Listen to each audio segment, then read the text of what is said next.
आप देख रहे हैं रेड न्यूज भारत टीवी, हर खबर पर पहली नजर। नमस्कार, मैं पूनम श्रीवास्तव, आप देख रहे हैं रेड न्यूज भारत टीवी। डालते हैं नजर आज की खास खबर पर। मेथोडिस्ट कॉलेज में मारपीट, 14 लोगों के खिलाफ मुकदमा दर्ज।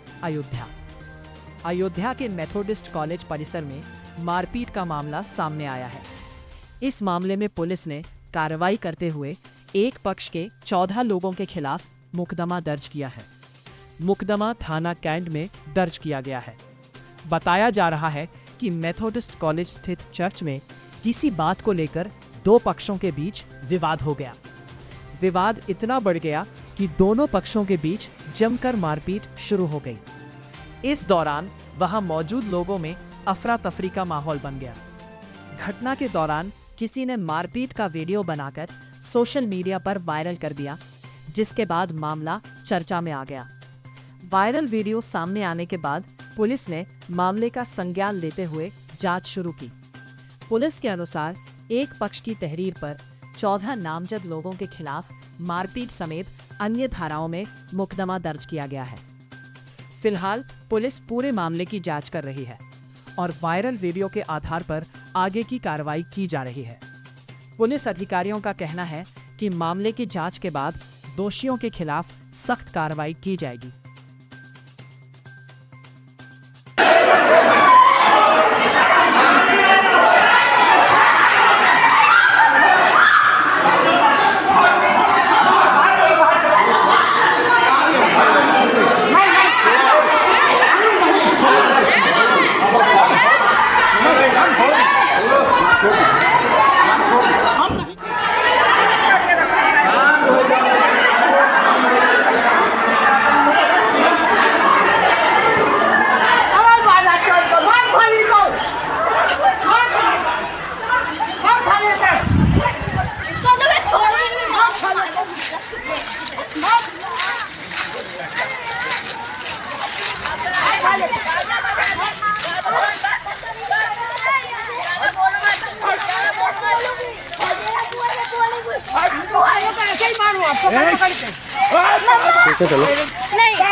तो बोल रही थी अभी उन लोग को नहीं मालूम है। आप लोग तो बता दीजिए ना। टाइम तो बन रही थी वो जोरों से। अभी तो नहीं, आप लोग को मालूम है, वो तो बाहर से आए थे। अब बोलो,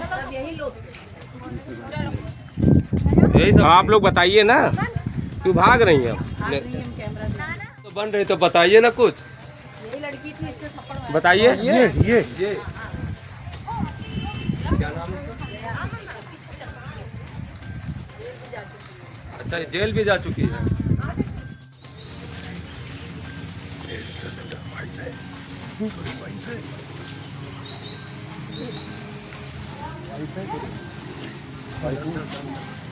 निकालो, बाइक से निकालो।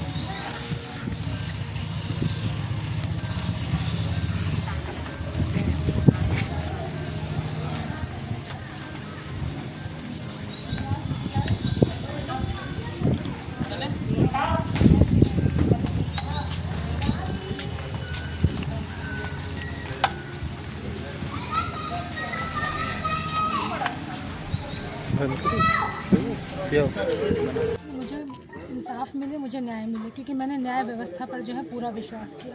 जब उस लड़की ने मुझे मारा तो मैंने कोई हिंसा नहीं करी और उसके बावजूद भी मेरे ऊपर मुकदमा दर्ज हुआ। और ये मुझे बिल्कुल नहीं समझ में आ रहा है कि वीडियो एविडेंस होने के बावजूद भी मेरे ऊपर मुकदमा दर्ज हुआ, क्योंकि वो लड़की सबको, मुझे ही नहीं, उसने सबको मारा है, उसके परिवार ने सबको मारा है और उसके बाद भी मेरे ऊपर मुकदमा दर्ज हुआ है। तो आप क्या चाहती हैं? मैं न्याय चाहती हूँ। तो क्या आप किसी बड़े अधिकारी से मिली?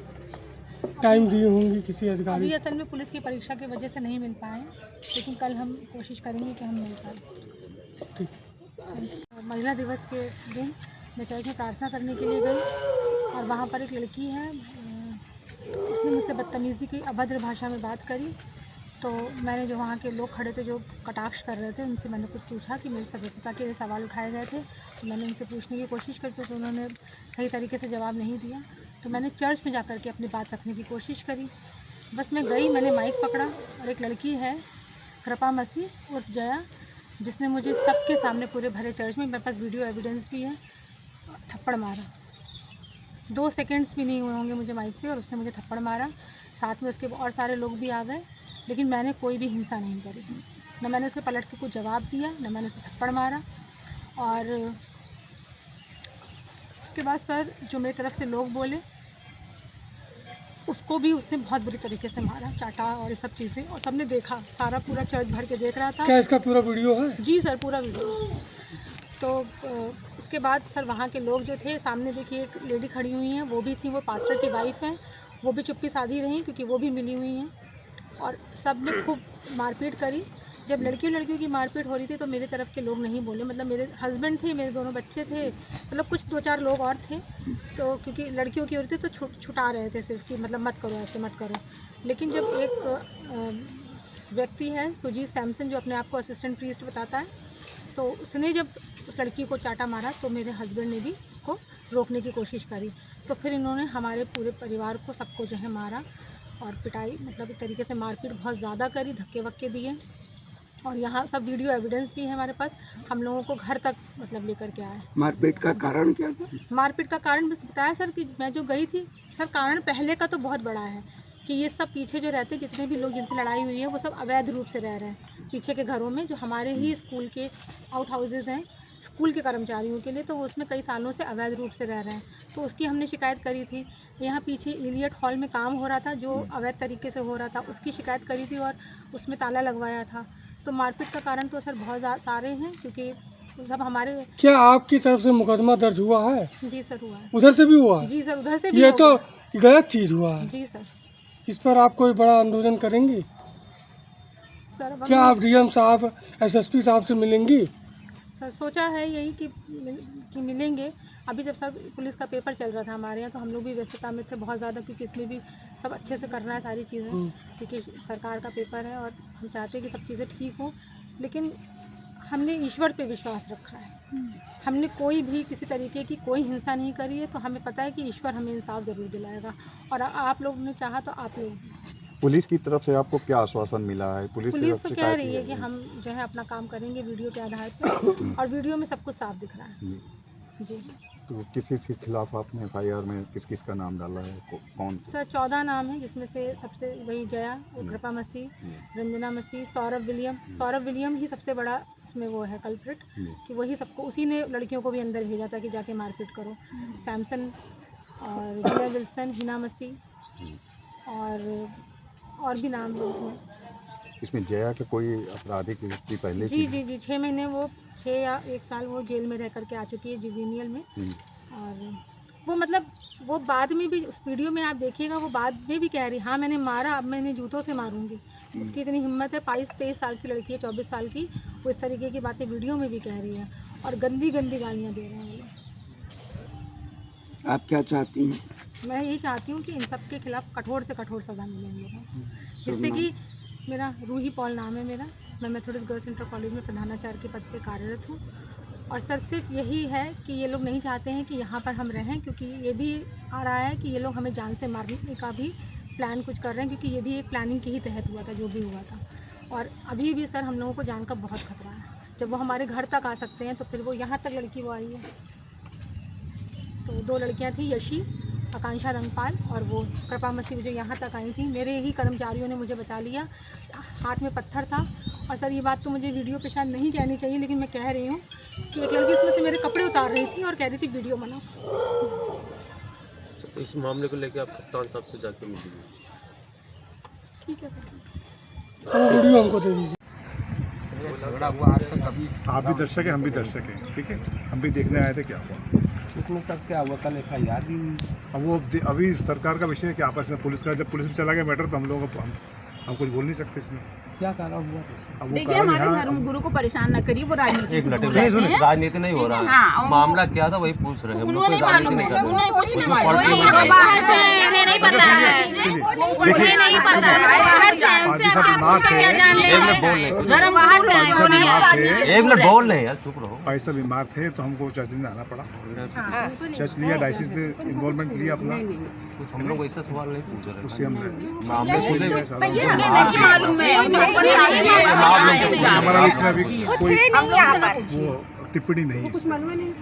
हाँ तो ठीक। चर्च लिया गया, चर्च आराधना पूरी हो गई, फिर बात नहीं देखते। ऐसा कभी नहीं हुआ था, कोई अच्छी लगा। दुनिया में ऐसी बहुत सी बातें हो रही, कभी नहीं हुई, अब क्या करूँ? समाज है, लोग हैं, आपस विवाद हो जाता है तो उसी को धीरे से सॉल्व कर। जैसे बदनामी हो रही कि इस जगह कभी ऐसा हुआ नहीं था। नहीं, अब वो तो खैर ऐसा नहीं, आजकल हर जगह हो जाता है ऐसा, चलिए, पर उसको हम लोग सॉल्व कर रहे हैं आपस में बातचीत कर रहे हैं।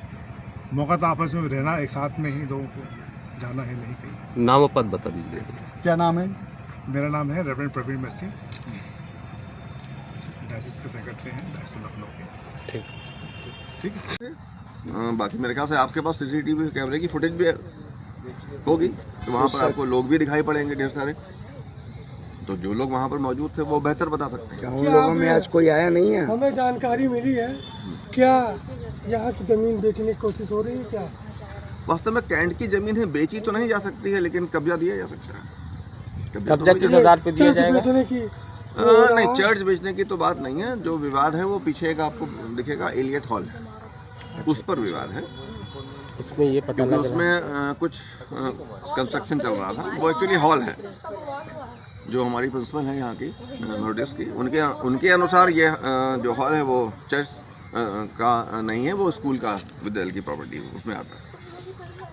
तो उसके अंदर कुछ काम चल रहा था, जिसको प्रिंसिपल साहब हैं उन्होंने कहा था वो इलीगल है, और मैं भी मानता हूँ कि इलीगल है, क्योंकि उसमें किसी हॉल के अंदर आप रसोई बनाइए, उसके अंदर बाकी चीज़ें रहने की व्यवस्था करिए, तो वो गलत है।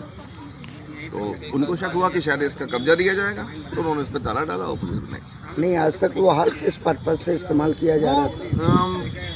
मल्टीपर्पज एक्चुअली वो है कि बहुत पुराना हॉल है और मेंटेनेंस भी मांगता है वो, तो इधर बहुत दिनों से तो उसमें कोई यूज़ नहीं हो पा रहा था।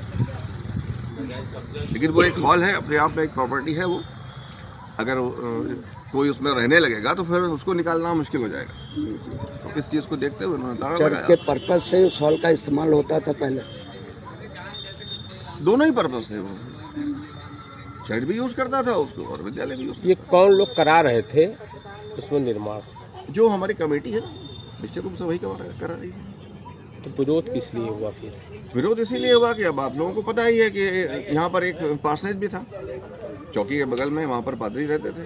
आज वहाँ पर वो पार्सनेज नहीं है, वहाँ पर एक मल्टी स्टोरी बिल्डिंग खड़ी है, वो बेच दिया गया। निश्चित रूप से चौकी के बगल क्या मामला था? वही उसी लिए देख होता नहीं है, दूध के जला छाछ को फूंक कर पीता है। तो वहाँ पर एक घटना हो चुकी थी, वो प्रॉपर्टी चर्च के हाथ से या क्रिश्चियंस के हाथ से निकल चुकी थी। तो यह था कि अब यहाँ कोई असर न कर पाए, और क्योंकि वहाँ पर कंस्ट्रक्शन हो रहा था, रहने की व्यवस्था हो रही थी, उसको सर किसने बेचा? अब ये तो मैं नहीं कह सकता हूँ, क्योंकि हमारे पास कोई लिखित डॉक्यूमेंट हमारे पास नहीं है। तो जो सुनी सुनाई बात है उसमें यही कहा जाता है कि जो यहाँ के प्रेजेंट पास्टर इंचार्ज हैं उन्होंने कब्जा दे दिया दूसरे आदमी को, जो अरुण सिंह इनका नाम है, और बाद में अरुण सिंह ने उसको बेच दिया। तो निश्चित रूप से फिर जो एक कानाफूसी होती है कि भाई किसी ने कब्जा दिया तो कुछ लिया होगा। तो जो इस समय वर्तमान हमारे पास्टर हैं उनके ऊपर ये आरोप है कि आपने उसका कब्जा दे दिया, चाबी दे दी, और उसके बाद में उसको बेच लिया गया। पास्टर कौन है? पास्टर प्रदीप चंद्रा।